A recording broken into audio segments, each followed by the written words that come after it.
أما بعد فقد قال الله تبارك وتعالى في القرآن المجيد والفرقان الحميد أعوذ بالله من الشيطان الرجيم بسم الله الرحمن الرحيم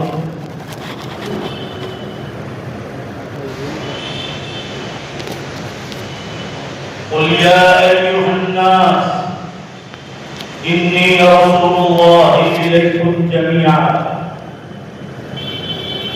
وقال الله تبارك وتعالى إنك لعلى خلق عظيم وقال النبي صلى الله تعالى عليه وسلم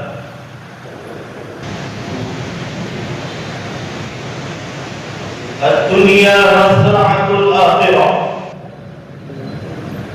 صدق الله مولانا العظيم وصدق رسوله النبي الأمي الكريم ونحن على ذلك لمن الشاهدين والشاكرين والحمد لله رب العالمين.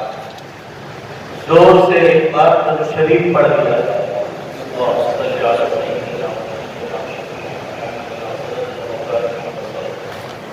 بزرگان محترم اور عزیز نوجوانوں، دو آیات شریفہ پڑھی ہے اور ایک حدیث پاک پڑھی ہے. اللہ تعالیٰ شانہ اس کی روشنی میں ہم سب کو دین سمجھنے کی اللہ توفیق عطا فرمائے. اپنی موت سے پہلے اللہ ہمیں ہوشیار بننے کی توفیق عطا فرمائے. مسلمانوں، یہ جو دو آیت شریفہ کا سہارا لیا ہے، اس میں اللہ تعالیٰ نے اپنے نبی صلی اللہ علیہ وسلم کا نمونہ پیش کیا ہے کہ وہ کیسے نبی تھے. کوئی کمپنی جب کوئی مشین تیار کرتی ہے تو پہلے اس کا نمونہ پیش کرتی ہے. اگر وہ نمونہ سامنے والے کے دل پر دماغ پر امپریس کرتا ہے کہ یہ اپنانے جیسی چیز ہے، اس کے بعد لوگ اس کو خریدنا شروع کرتے ہیں. نمونہ اگر بیکار ہے یا ادھورا ہے تو وہ کمپنی فیل ہو جاتی ہے یا سیدھے سے وہ کامیاب نہیں ہوتی. اللہ تعالیٰ نے جناب محمد رسول اللہ صلی اللہ علیہ وآلہ وسلم کو ایک بہترین انسانی نمونہ اور نبیوں نے ایک بہترین نبی ہونے کا نمونہ پیش کرتے امت کے سامنے پیش کیا، اور ایسا نمونہ پیش کیا ہے کہ کوئی دنیا کا انسان آپ کی مبارک زندگی پر داغ نہیں لگا سکتا. داغ لگائے تہمت کی شکل میں، داغ لگائے حسد کی شکل میں، داغ لگائے جہالت کی شکل میں، یہ ہو سکتا ہے، مگر وہ نمونے پر کوئی داغ نہیں ہوتا. آپ صلی اللہ علیہ وسلم کو اللہ تعالیٰ نے امت کے لیے بہترین نمونہ بنا کر پیش کیا. کوئی دنیا کے بڑے انسان کا کلام میں آپ کو نہیں سنا رہا ہوں، وہ اللہ رب العالمین، ذرا زور سے بولو، بے شک زور سے بولو، وہ اللہ رب العالمین جس نے ساری انسانیت کو اور ساری مخلوقات کو پیدا کیا ہے، میں اس کا کلام نبی کے ہاتھ میں پیش کرتا. وہ جو نمونہ انہوں نے تیار کیا، ان کے بارے میں وہ خود اعلان کر رہے کہ میں نے کیسا نمونہ بنایا ہے. اس نمونے کے اخلاق کیا تھے، اس کی سیرت کیا تھی، آپ کی زندگی کی چال ڈھال کیا تھی، قرآن اس کا بہترین نمونہ پیش کر کے اللہ تعالیٰ فرما رہے ہیں وَلَوْ كُنْتَ فَظًّا غَلِيظَ الْقَلْبِ لَانفَضُّوا مِنْ حَوْلِكَ وَلَوْ كُنْتَ فَظًّا غَلِيظَ الْقَلْبِ لَانفَضُّوا مِنْ حَوْلِكَ. یہ تو میں نے اللہ کا کلام آپ کے سامنے پڑھا. اگر آپ عربی زبان نہیں جانتے تو میں آپ کے لیے ترجمہ کر رہا ہوں. اللہ تعالیٰ فرما رہے اے دنیا کے انسانوں، اگر محمد صلی اللہ علیہ وسلم کا دل مبارک اگر سخت ہوتا، پتھر کی طرح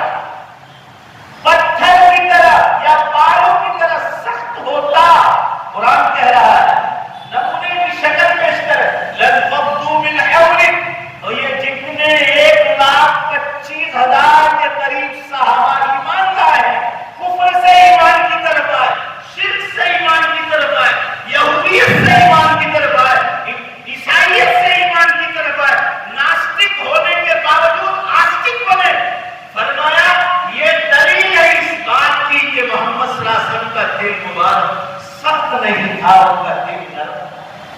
قرآن کہہ رہا ہے وَلَوْ كُنْتَ فَظًّا غَلِيظَ الْقَلْبِ، اگر آپ کا دل سخت ہوتا لَانفَضُّوا مِنْ حَوْلِكَ تو یہ قریب سے بھی نہ آتے، ایمان میں داخل نہ ہوتے. میں آپ کو اللہ کے کلام کی ترجمانی سنانے بیٹھا ہوں. اگر میں اپنی زبان کی ترجمانی کرنے بیٹھا اور آپ کا دھیان دوسری جگہ ہوتا تو کوئی حرج کی بات نہیں. اگر میں آپ کو تاکیداً کہہ رہا ہوں میں اللہ کے کلام کی ترجمانی کرنے بیٹھا ہوں، آپ کو سمجھا رہا ہوں اس مالک کے کلام کو سمجھو، اپنے نبی کا نمونہ پیش کر رہے ہیں امت کے سامنے. وَلَوْ كُنْتَ فَظًّا غَلِيظَ الْقَلْبِ، اگر ان کا دل مبارک سخت ہوتا تو لَانفَضُّوا مِنْ حَوْلِكَ تو یہ لوگ دور بھاگ جاتے. اور یہ جو 25,000 کی ٹیم 23 برس میں سے ایمان لائی، جبکہ ہوائی جہاز نہیں تھے، ٹرینیں نہیں تھی، اسٹیمریں نہیں تھی، لائٹ اور الیکٹریسٹی نہیں تھی، اچھے روڈ نہیں تھے، اچھی ہاسپٹلیں نہیں تھی، کھانے کے اچھے انتظام نہیں تھے، چولہوں کا گھروں میں پکے چولہوں کا ٹھکانا نہیں تھا، پکی اینٹوں کا مکان کا ٹھکانا نہیں تھا. آب و ہوا اتنی خطرناک کہ شاید پوری دنیا کی سرزمین پر اتنی گرمی ہوتی ہوگی جس جگہ پر نبی صلی اللہ علیہ وسلم کو پیدا کیا. اتنی سخت گرمی ہے اور اتنے سخت ماحول میں، اور زمین بھی اس سعودیہ کی ہموار نہیں جیسے ہمارے یہاں زمین بالکل سیدھی ہموار ہوتی ہے. اتار چڑھاؤ، پہاڑ پر پہاڑ، سفر کرنا ہوتا ہے 100 بار سوچے. بھیڑیے، شیر، چیتے، یہ تمام کا ہر وقت ہو. اس ماحول میں ایک نبی نمونہ پیش کیا جا رہا ہے. وَلَوْ كُنْتَ فَظًّا، اور اس ماحول میں اس نبی کو پیدا کیا جا رہا ہے جن کے باپ دادا 100 برس سے زیادہ دادا پر دادا کی شاعریاں دیکھ کر قوموں کے ساتھ اپنے ہم زمان لوگوں کے ساتھ لڑتے ہیں کہ میرے پر دادا کو تیرے پر دادا نے مارا تھا لہٰذا میں تجھے ماروں. اس قوم کے سامنے ایمان کی دعوت پیش کر رہے ہیں اور اللہ فرما رہے وہ اس لیے کامیاب ہوئے. وَلَوْ كُنْتَ فَظًّا غَلِيظَ الْقَلْبِ، ذرا سب مل کر زور سے بولو. میں اگر اپنے لیے بول رہا ہوں تو مجھ سے زیادہ میں آپ کے لیے بول رہا ہوں. ذرا زور سے بولو. آپ صلی اللہ علیہ وسلم کا دل مبارک، زور سے بولو کیسا تھا. قرآن آپ کی سیرت کو پیش کر رہا ہے کہ کسی میدان میں اللہ کے پیغام کو پہنچانا ہو، دعوت پہنچانا ہو تو داعی کے لیے سب سے پہلی صفت ہو کہ وہ نرم مزاج، اس کا دل نرم، وہ مارنے والا نہ ہو. کوئی مارنے میں مار کھا جائے دین کے راہ میں، مگر وہ نرم مزاج. آپ کے اخلاق و سیرت کو قرآن بیان کرتے کہہ رہا ہے اِنَّكَ لَعَلَىٰ خُلُقٍ عَظِيمٍ. آپ اخلاق کے بہت اونچے مقام. علماء نے سیرت میں لکھا ہے سارے نبی مل کر بھی اس سیرت کو پیش نہیں کر سکتے جو ایک نبی محمد صلی اللہ علیہ وسلم نے اپنے آخری زمانے میں اپنی قوم کے سامنے پیش کی. یہ ربیع الاول کا مہینہ ہے. ہم لوگ جو کام کرنے کا ہے وہ کام نہیں کرتے اور جو نہیں کام کرنا ہے وہ کام کرتے ہیں. نبی کی پیدائش پر دھوم مچانا، مگر وہ یہ نہیں سوچتا اگر اس دن آپ پیدا ہوئے ہیں 12 ربیع الاول کو تو اسی دن آپ کی وفات بھی ہوئی ہے. ایک مسئلہ ہے علماء کے درمیان. ذرا سوچو، آپ کسی بھی صدی کی سیرت کی کتاب اٹھاؤ، آپ صلی اللہ علیہ وسلم کے بعد جب سے کتاب یہ پرنٹنگ پریس آیا اس کے بعد جتنی کتابیں شائع ہوئی، کوئی بھی سیرت کی کتاب اٹھاؤ، تاریخ کی کتاب اٹھاؤ، آپ کو پتا چلے گا کہ ہر صدی کا عالم جو حضور صلی اللہ علیہ وسلم کی سیرت کو بیان کر رہا، آپ اس کتاب کو پڑھ کر آپ اندازہ لگائیے کہ 1400 برس ہو گئے، 1400 برس ہو گئے، مگر آپ کی سیرت پر لکھنے والے لکھتے لکھتے مر گئے، بولنے والے بولتے بولتے مر گئے. کوئی صدی ایسی خالی نہیں ہوئی. مگر قرآن کہتا ہے رسول اللہ صلی اللہ علیہ وسلم کی سیرت کو ذرا زور سے بولو، بے شک اللہ کے سوا کوئی زیادہ جانا ہے. پوری زندگی میں کوئی ایک نمونہ پیش نہیں کر سکتا ہے کہ آپ صلی اللہ علیہ وسلم نے کبھی کسی کو تکلیف پہنچائی. بعض مرتبہ صحابہ کرام کی زبان سے انسانی تقاضے کے حساب سے کچھ بات آپ صلی اللہ علیہ وسلم کے بارے میں، آپ صلی اللہ علیہ وسلم کے کانوں تک پہنچی، تو بھی آپ صلی اللہ علیہ وسلم نے اپنے مسلم صحابہ کا بدلہ نہیں لیا.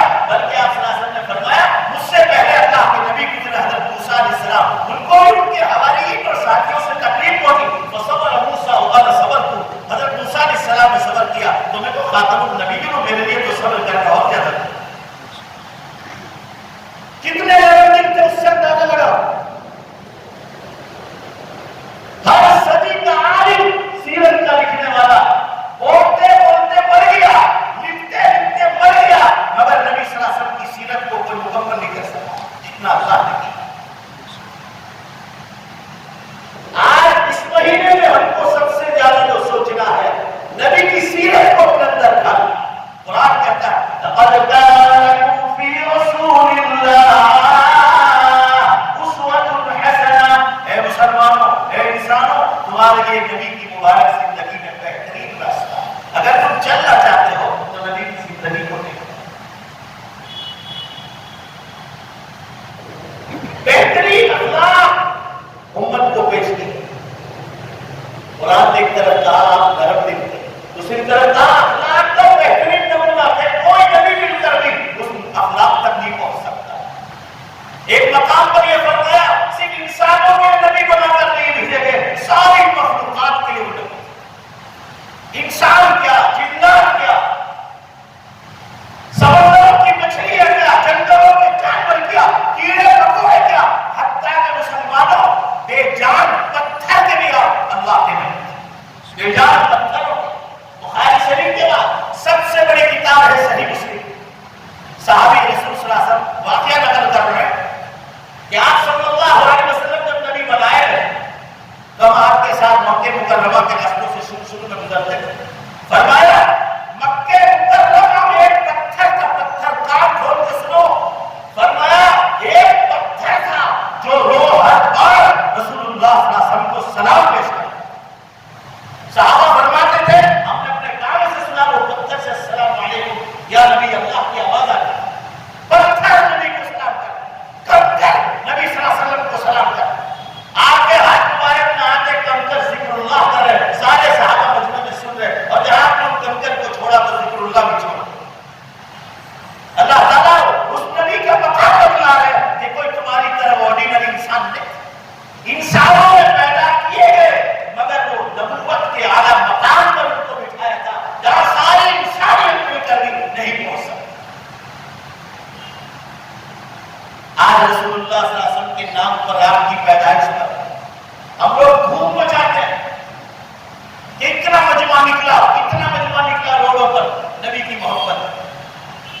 کم از کم مسلمانوں میرا اور آپ سب کا فریضہ آپ ان کو یہ تو سمجھاؤ کہ نبی جس دن پیدا ہوئے اللہ کے بندوں تمہاری عقلیں کہاں ماری گئی. اسی دن نبی صلی اللہ علیہ وسلم کی وفات بھی ہوئی ہے تو تم کس چیز کی خوشیاں منا رہے ہو، میلے منا رہے ہو، جلوس نکال رہے ہو، تم جو ہے نعرے لگا رہے ہو راستوں پر. تمہیں کہاں اجازت ہے یہ پہلے بتلاؤ. میں ہمیشہ بیان میں ایک بات کہتا ہوں کہ یہ کمپنی اہوجا کمپنی ہے، مان لو تھوڑی دیر کے لیے یہ کمپنی نے یہ مشین تیار کی ہے. کمپنی والا کہے گا اس میں کون کون سی اچھائیاں ہیں، کون کون سی برائی ہے، آپ کو کرنٹ کم لگ سکتا ہے اور اس کی گارنٹی کتنی ہے، یہ سب کمپنی والا بتاتا ہے. اگر میں جب اس کے بارے میں کوئی معلومات نہیں تو آپ حضرات بھی میری بات کو قبول نہیں کرو گے کہ مولانا آپ کا کام یہ نہیں ہے، الیکٹریشین کا کام. یہ اس لائن کے آدمی آپ کوئی بھی دین کے معاملے میں کام کرو گے پہلے آپ کو علماء کرام سے پوچھنا پڑے گا.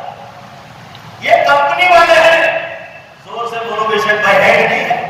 رات دن قرآن حدیث کو پڑھاتے ہیں، مفتیوں نے کرام کو بٹھایا ہے. آپ جو بھی دین کے نام پر کام کرو پہلے اس سے پوچھو کہ یہ جلوس جو ہم نکالتے ہیں نبی کی پیدائش پر کیا اس کی اجازت ہے، کیا کرنے کا کام ہے.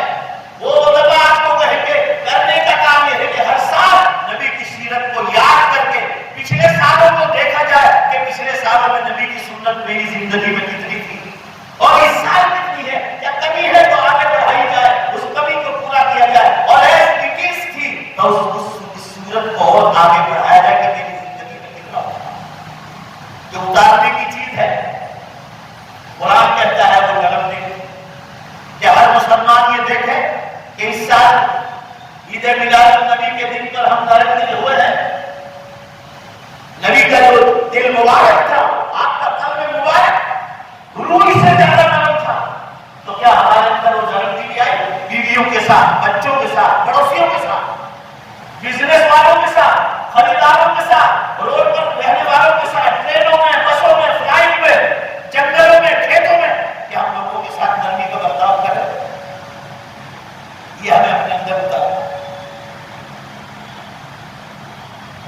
کیا نبی کے اخلاق ہمارے اندر آئے؟ میں آپ کو ایک نمونہ پیش کرتا ہوں، اس کو سننا ہو تو یوٹیوب پر جا کر بہت علماء سیرت کا بیان کر رہے ہیں، آپ کو سنو ابھی آدھے گھنٹے میں۔ کیا آدمی سیرت کو سن سکتا ہے؟ صرف ہائی لائٹ ہم لوگ بیان کر سکتے ہیں۔ امام بخاری رحمۃ اللہ علیہ، امام بخاری رحمۃ اللہ علیہ، قرآن مجید کے بعد قرآن کی شرح لکھنے کے لیے اللہ نے کسی شخص کو امت میں پہلے تیار کیا تو امام بخاری رحمۃ اللہ علیہ۔ امام بخاری رحمۃ اللہ علیہ ایک قصہ نقل کر رہے ہیں آپ صلی اللہ علیہ وسلم کی سیرت کا، ایک حصہ، ایک نمونہ۔ پھر ہم ذرا دیکھیں کیا کیا وہ چیزیں ہمارے اندر ہے، اگر وہ ہے تو اسلام پھیلانے میں ہم کو مدد کرے، اور وہ چیز مسلمانوں میں نہیں ہے تو اسلام کا قافلہ جو آگے بڑھ رہا تھا وہ ایسی چیز جہاں نہیں رک کے رہ جائے گا، کیونکہ مسلمانوں میں وہ اخلاق نہیں ہے۔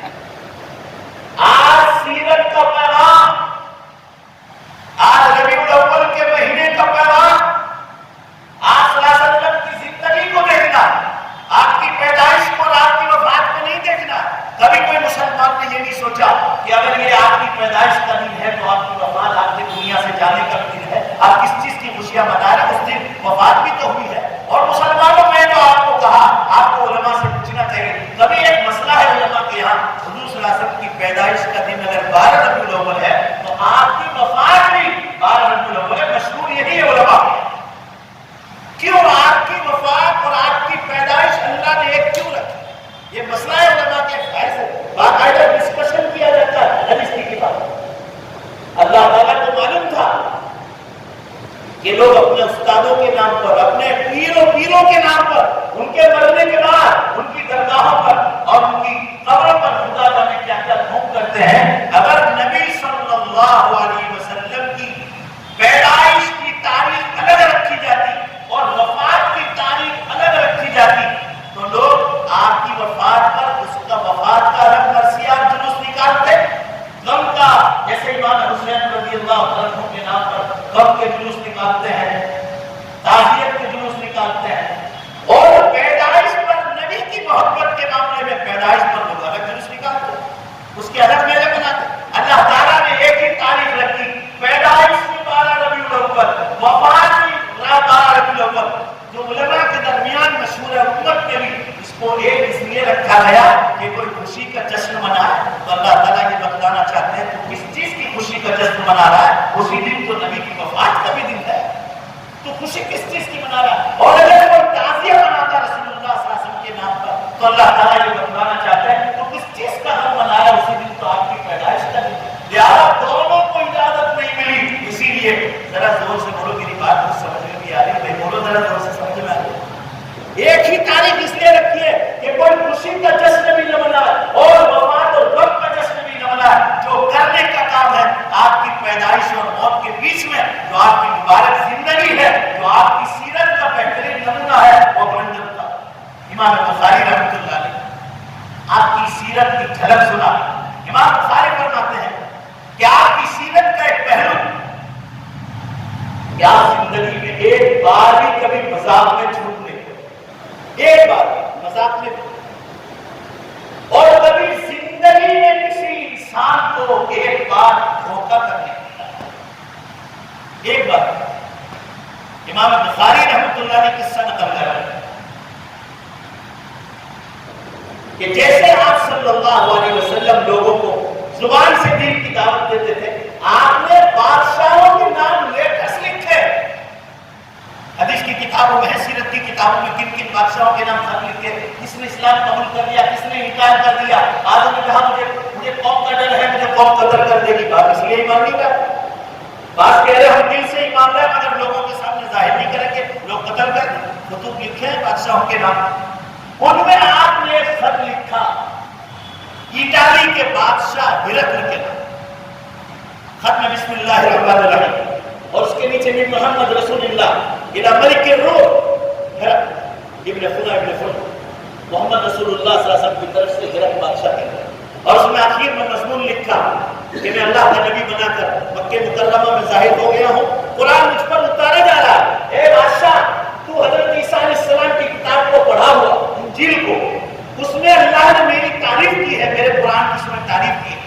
اگر تو سچا عیسائی ہے تو اب میں تجھے ایمان کے، اسلام کے کلمے کی دعوت دیتا ہوں، تو مسلمان ہے حضرت عیسیٰ علیہ السلام کی شریعت کا، مگر اب میں آخری نبی بن کر آ گیا ہوں۔ اگر تو جنت میں جانا چاہتا ہے تو قرآن کو اللہ کی آخری کتاب مانا اور محمد صلی اللہ علیہ وسلم کو اللہ کا آخری نبی مانا۔ حضرت عیسیٰ علیہ السلام کی شریعت کینسل ہو گئی۔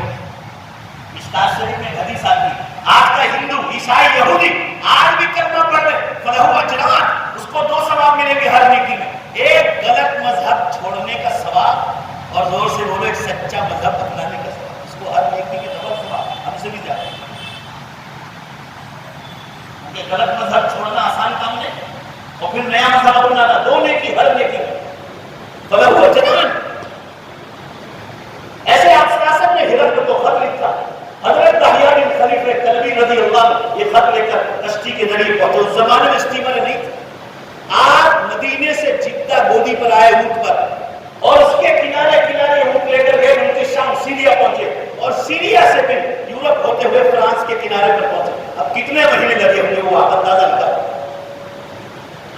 بادشاہ کے دربار میں پہنچ گئے، آپ صلی اللہ علیہ وسلم کا خط مبارک دے دیا کہ اللہ کے نبی صلی اللہ علیہ وسلم مکے سے آپ کو خط بھیجا ہے۔ بادشاہ ہرقل کے دربار تک پہنچ گئے، بادشاہ نے خط پڑھ لیا، آپ صلی اللہ علیہ وسلم کے خط مبارک کو بوسہ دیا اور سر پہ رکھا، ایک باکس بنوایا اور اس میں آپ صلی اللہ علیہ وسلم کے خط مبارک کو عزت سے رکھا۔ جب یہ خط پہنچا چند ہی دن کے بعد پورے عربستان کا تجارت کا میلہ سیریا میں ملک شام میں لگنے والا ہے، اور یہ بادشاہ اس میلے کا سردار بنا گیا، مینجمنٹ اسی بادشاہ عیسائی کے پاس، اور پورا عربستان جمع ہوتا، کشتیوں سے آتے تھے لوگ، اونٹ گاڑیوں سے آتے تھے، گھوڑوں پر آتے تھے، تجارت کا میلہ لگتا تھا 60 دن کا، اور اس کے بعد سب بیٹھ جاتے تھے اور آئندہ یہ میلہ کہاں لگے گا بس اس کے پروگرام ہوتے تھے۔ بادشاہ کی آخری تقریر تھی، ہرقل بادشاہ کی، ذرا دھیان سے سنو، میں اللہ کے کلام کی ترجمانی کرنے بیٹھا ہوں، میں اپنی کوئی ترجمانی نہیں کر رہا۔ خط پہنچ گیا، بادشاہ میلے کا ٹائم آ گیا، سیریا میں ہونے والا ہے، بادشاہ پانی کے جہاز سے آیا، سیریا پہنچا، عربستان آیا۔ سیریا پہنچنے کے بعد جب میلہ ختم ہو گیا، آخری بات بادشاہ کی تھی کہ اب کہاں میلہ لگنے والا ہے، تجارت کیسے رہے، اس کی گفتگو بادشاہ، جب وہ مکمل ہو گئی وہ بات مکمل ہو گئی تو لوگ اٹھنے کی تیاری کر رہے تھے۔ امام بخاری اب قصہ سنا کہ لوگ اٹھنے کی تیاری کر رہے تھے، اور بادشاہ ہرقل جس کے نام رسول اللہ صلی اللہ علیہ وسلم نے، قرآن اللہ کی آخری کتاب ہے، محمد صلی اللہ علیہ وسلم اللہ کے آخری نبی ہے، وہ پیغام جو خط میں لکھ کر بھیجا تھا، بادشاہ نے وہ خط میں مبارک لکھا اور لوگوں کے سامنے کہا، اے لوگوں، یہ خط مجھے مکہ سے محمد صلی اللہ علیہ وسلم نے لکھا، اور انہوں نے دعویٰ کیا ہے کہ میں اللہ کا آخری نبی بن کر مکے میں ظاہر ہو گیا۔ آج اگر جو اس مجمع میں کوئی مکہ سے آیا ہو تو کھڑا ہوا، یا تو بہت شور میں بیان کر رہا ہوں، مکے سے آیا کھڑا ہو جائے۔ کھڑا ہوا کون مجمع میں سے؟ ابو سفیان، رسول اللہ صلی اللہ علیہ وسلم کے قریبی رشتہ دار ہیں، رشتہ داری میں ایک، اور سن لو، مگر اس زمانے میں آپ صلی اللہ علیہ وسلم سے اس کی بنتی نہیں تھی، دشمناوٹ تھی، اور حضور صلی اللہ علیہ وسلم کو کڑی نگاہ سے دیکھتا۔ آپ صلی اللہ علیہ وسلم ایمان کی دعوت دیتے تھے، ابو سفیان ایمان نہیں لاتے اس وقت، جب یہ قصہ چل رہا ہے سیریا کے میلے میں، ابو سفیان ایمان نہیں لاتے۔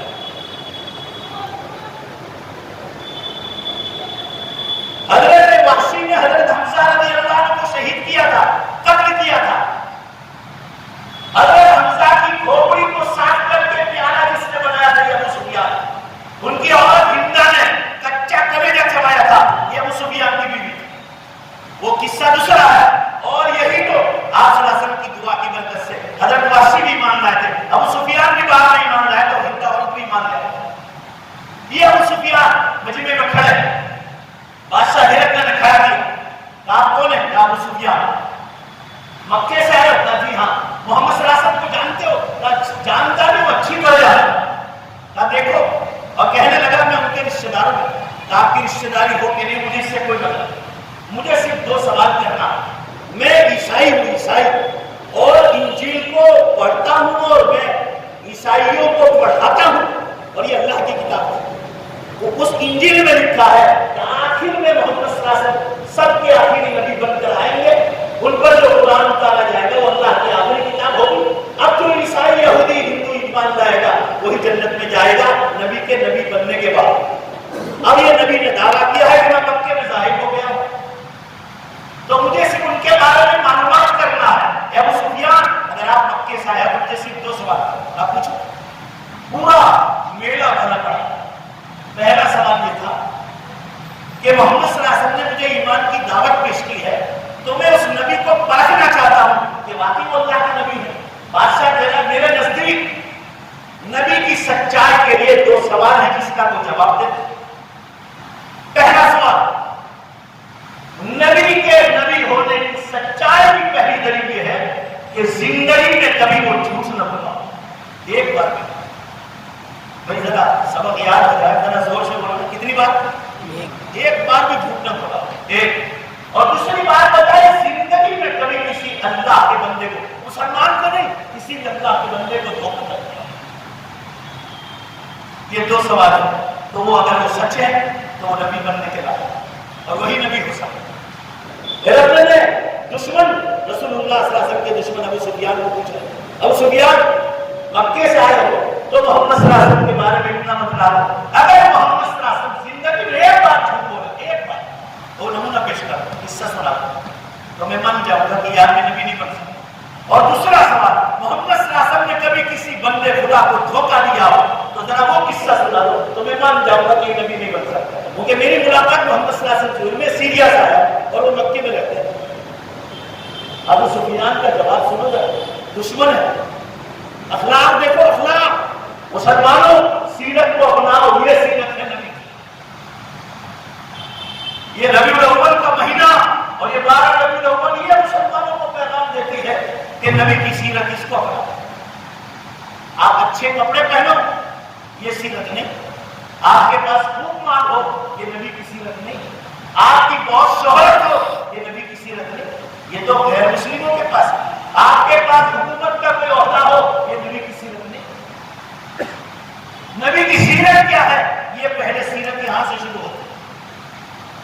دشمن بول رہا ابو سفیان، وہ بھی پورے عربستان کے میلے میں، اے ہرقل بادشاہ ذرا سنو بخاری کے الفاظ، اے ہرقل بادشاہ آپ جس نبی محمد صلی اللہ علیہ وسلم کے بارے میں پوچھ رہے ہو کہ انہوں نے کبھی جھوٹ بولا ہو یا دھوکہ دیا، سب کو قصہ سنا دو تو سن لو۔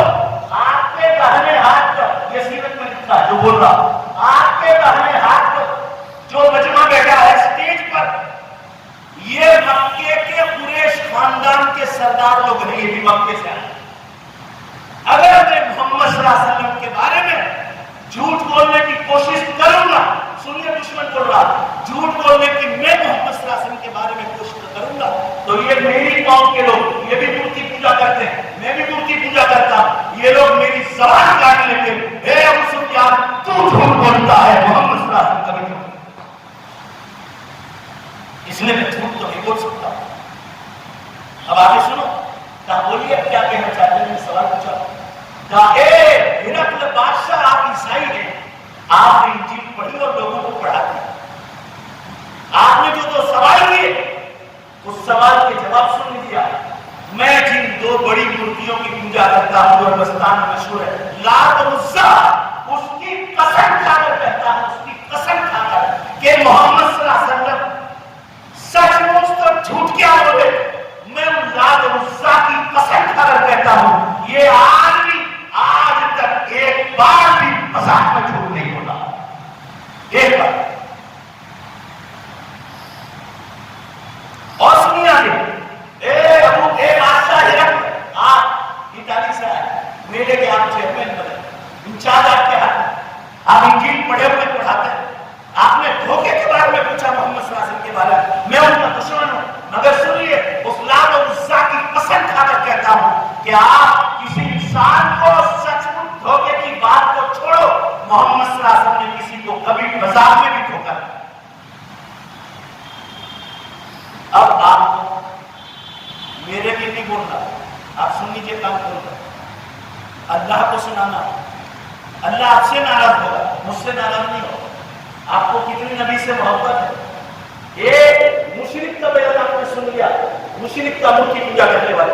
اب عیسائی کا بیان سنو، جو بادشاہ ہے میلے میں وہ عیسائی ہے، اس نے آپ صلی اللہ علیہ وسلم کے بارے میں عربستان کے میلے والوں کو کیا کہا؟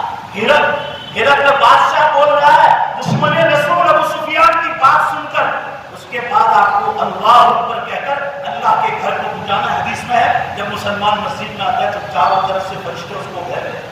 مسجد میں فرشتے باقاعدہ مقرر ہے وہ الگ، آپ کے لیے آتے ہیں وہ الگ، جمعے کی برکت سے آتے ہیں وہ الگ، آپ دین کی مجلسوں میں بیٹھتے ہیں اس کے لیے الگ، جو فرشتے آپ کو ڈھانپ لیتے ہیں وہ فرشتے آپ کو سنیں گے کہ آپ عیسائی بادشاہ کی بات سن کر آپ اللہ اکبر بولتے ہیں۔ نبی کی سیرت کو وہ کھول کر کیا کہتا ہے؟ بادشاہ ہرقل نے جو جواب دیا مسلمانوں، وہ میں آپ کو کہہ رہا ہوں۔ ہرقل بادشاہ بولا، اے عربستان والو، اے عربستان والو، اے عربستان والو، سن لو سن لو، یہ ابو سفیان دشمن رسول ہے، یہ خود کہہ رہا میرا رشتہ ہے محمد صلی اللہ علیہ وسلم اور میرا دشمن ہے، میری اور ان کی بنتی نہیں، یہ مورتی پوجا کرتا ہے، وہ ایک اللہ کی طرف نبی دعوت دیتے ہیں۔ اے عربستان والو سن لو، اب میں آپ کو سننا چاہتا ہوں کہ آپ زور سے اللہ اکبر بولتے ہیں۔ اللہ اکبر کا معنی کہ معلوم ہے اللہ تو ہی سب سے بڑا۔ آپ کے ایمان پر نبی کے اخلاق کا اثر پڑتا کہ نہیں مجھے خود کو اندازہ ہو جائے، مجھے تکلیف نہیں ہوگی، اللہ کو سنانا ہے آپ کو۔ ہرقل بادشاہ بولا، اے عربستان کے میلے والوں، دشمن کہہ رہا ہے کہ محمد صلی اللہ علیہ وسلم نے کبھی زندگی میں ایک بار بھی مذاق میں جھوٹ نہیں بولا ہے، تو اے عربستان والوں میں تم سے کہہ رہا ہوں جو آدمی اپنی پرائیویٹ زندگی میں ایک بار بھی جھوٹ نہیں بولا ہے وہ اللہ کے معاملے میں کس طرح جھوٹ بول سکتا؟ اللہ کے معاملے میں جب وہ پرائیویٹ زندگی میں جھوٹ نہیں بولا ہے تو اللہ کے معاملے میں تمہارے ساتھ کس طرح جھوٹ بول سکتا؟ ایک بار اور زور سے بولو۔ آگے بولا ہرقل بادشاہ، اے عربستان والوں جو آدمی اپنی پرائیویٹ زندگی میں کسی بندے خدا کو آج تک دھوکہ نہیں دیا ہے تو کیا وہ اللہ کے معاملے میں کس طرح تم کو دھوکہ دے سکتا ہے؟ یہ ہرقل کا بیان ہم نے سنا۔ آج ہم اپنی زندگی میں دیکھیں، ہم دل کے کتنے اندر بیویوں کے ساتھ، عام انسانوں کے ساتھ، پڑوسیوں کے ساتھ، مسجد والوں کے ساتھ، روڈ پر چلنے والوں کے ساتھ، ٹرینوں میں، بسوں میں، آپ کتنے نرم دل ہے۔ ہر آدمی کو یہ دیکھنا ہے، یہ سیرت اتارنا ہے۔ جشن و جلوس نکالنا یہ نبی کی سیرت نہیں، غم کا جلوس بھی نہیں اور پیدائش کی خلوص کا بھی جلوس نہیں۔ پیدائش اور وفات کو چھوڑو سائڈ پر، اور بیچ میں جو آپ کی مبارک زندگی، آپ کی عبادتیں، آپ کے معاملات لوگوں کے ساتھ، آپ کی وفات ہوئی اور آپ نے اپنی زندگی میں کسی کا ایک ویسا کرم کیا، آپ نے کسی کو تکلیف نہیں پہنچایا، کبھی نہیں۔ کوئی آدمی کہہ نہیں سکتا ہے کہ محمد صلی اللہ علیہ وسلم ہمیں تکلیف پہنچایا۔ بیویوں کے ساتھ کس طرح رہے، صحابہ کے ساتھ کس طرح، حضرت انس رضی اللہ عنہ جیسا بڑا گواہ کون ملے گا؟ 8 برس کی عمر سے آپ صلی اللہ علیہ وسلم کی خدمت میں رہے، آپ کی وفات تک وہ فرما رہے کبھی آپ صلی اللہ علیہ وسلم نے مجھے یوں بھی نہیں کہا اے انس یہ کیوں کیا؟ ہم لوگ اپنے نوکر سے کہتے ہیں ایسا کیوں کیا تم نے، تو شرم نہیں آتی؟ فرمایا اتنی پیار سے دین سمجھا دیتے کہ میری ہر کمی آپ کے اخلاق میں بدل جائے۔ ایسا کیوں نہیں کیا تم نے؟ ایسا بھی نہیں، یہ نبی کے اخلاق تھے۔ آپ کی پاکی، آپ کی صفائی، آپ ہر جمعہ کو ناخن کاٹتے ہیں، مونچھیں کترواتے ہیں، آپ داڑھی کو بڑھاتے تھے، آپ بدن کے بالوں کی صفائی ہر جمعے کو بناتے تھے۔ اسلام نے آپ کو 40 دن کی لاسٹ اجازت دی ہے کہ نازک جگہوں کے بعد آپ 40 دن کے بعد وہ ایک دن اوپر گئے تو آپ بڑے کبیرہ گناہ میں داخل ہو، یہ آپ کی لاسٹ ہر بدلا ہے۔ مگر اس کا یہ مطلب نہیں ہے کہ آپ جو ہے اتنی دیر تک اپنے بدن کے بالوں کی صفائی کریں۔ آپ کو پیشاب استنجا کرنے کے طریقہ بدلا ہے، آپ بند ٹوائلٹ میں بھی قبلے کی طرف نہیں بیٹھ سکتے، بند ٹوائلٹ میں آپ قبلے کی پیچھ نہیں کر سکتے، تو کھلے میدان میں تو کر ہی نہیں سکتے۔ آپ نے استنجا کرنے میں آپ روڈوں پر نبی کے اخلاق کا خیال کرتے، نبی کی تعلیم، آپ نے معاملات کس طرح، آپ کس طرح بیٹھتے تھے، کیا آپ صلی اللہ علیہ وسلم کا صدر کبھی نظر آتا تھا؟ بیٹھنے کا طریقہ، اٹھنے کا طریقہ، چھینک لینے کا طریقہ بتتا ہے۔ رومال کا کوئی ہاتھ رکھو تاکہ کسی پر ناک کی ورزش گرنے میں، کوئی سویا ہو وہاں آپ نے فرمایا اٹھ جاؤ کہ کہیں آپ کی چھینک کے اس سے نیند خراب نہ ہو جائے۔ معاملہ آپ نے دین کی دعوت کی پوری زندگی، یہ اتنا بڑا مجمع ہے مسلمان، میں آپ سے پوچھتا ہوں کہ آپ نے کسی مسلمان کو، غیر مسلم کی تو بات چھوڑ دو، کیا کسی مسلمان کو آپ نے دین کے کسی عمل کی دعوت دی؟ آپ نے نماز کی دعوت دی ہے یا آپ کی پوری زندگی اس میں گزری ہے؟ آپ نے خرید و فروخت کی ہے، خریدا بھی بیچا بھی, آپ نے بکریاں چرائی بھی, آپ کو اللہ نے جب 100 بکریاں دی خود کی مالی ہو گئی. آپ کے یہاں غیر مسلم بکریاں چلا جاتے تھے, آپ نے بیماروں کے ساتھ معاملہ کیا کیا, آپ نے غلاموں نوکروں کے ساتھ کیا معاملہ کیا. ایک یہودی بچہ کہہ رہا ہے, یہودی بچہ, میں آپ صلی اللہ علیہ وسلم کی بکریاں چلاتا تھا اور مالدار بن گئے, آپ میرے مجھے پوری اجرت دیتے تھے, اور جب میں بیمار ہو گیا زمانے میں آپ میری بیمار غصے کے لیے آئے. آپ صلی اللہ علیہ وسلم نے بار بار دین کی دعوت پیش کی, مگر اس کا باپ بہت کڑک تھا, عیسائی تھا, یہودی تھا, یہودی. اس نے منع کرتا ہو, اب اس سانس باقی ہے, اس کا ہوش باقی ہے, آپ نے دوبارہ کہا کہ تیری موت کا وقت قریب ہے, تو مجھے دیکھ چکا ہے, اب تک اگر تیرا باپ منع کرتا ہے, آخری تو سانس میں ہوش میں اقبال کرنا پڑتا ہے, جنت میں چلا جائے. حدیث میں ہے, دھیان سے سننا. اب اس کی بیمار کسی کر رہے, سرانے پر اس کا باپ بیٹھا, آپ کے اخلاق تو دیکھو, اس کڑک باپ کی طرف نہیں دیکھا, اللہ کی طرف دیکھا, آخری گھڑی میں بھی دین کی دعوت دے دی, تو اس نے اس کے باپ کی طرف دیکھا, ابھی ہی وہ غریب میں بیٹھا تھا. جب میں کیا کروں, یہ نبی آخر میں بھی دعوت دے رہے, سچے نبی ہے, میں آپ کو بار بار کہہ چکا ہوں, مگر آپ نے مجھے منع کیا.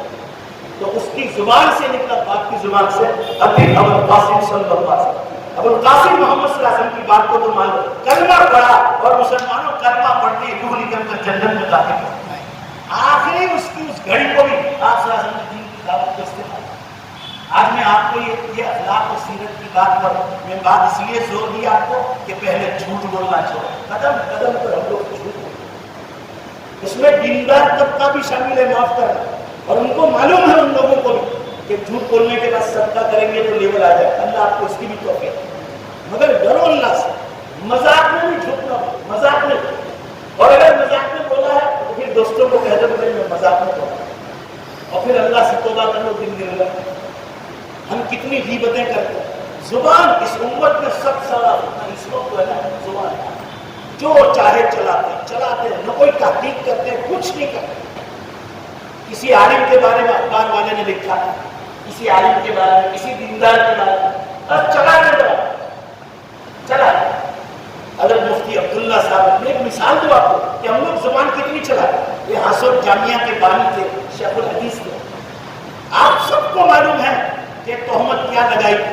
تیسرے دن جب ان کو اریسٹ کیا گیا اور ڈاکٹری رپورٹ ملا, ایک میں اکیلا تھا, اللہ کی قسم کھا کے کہتا ہوں, اللہ نے میرے مزاج میں تحقیق کا مادہ دیا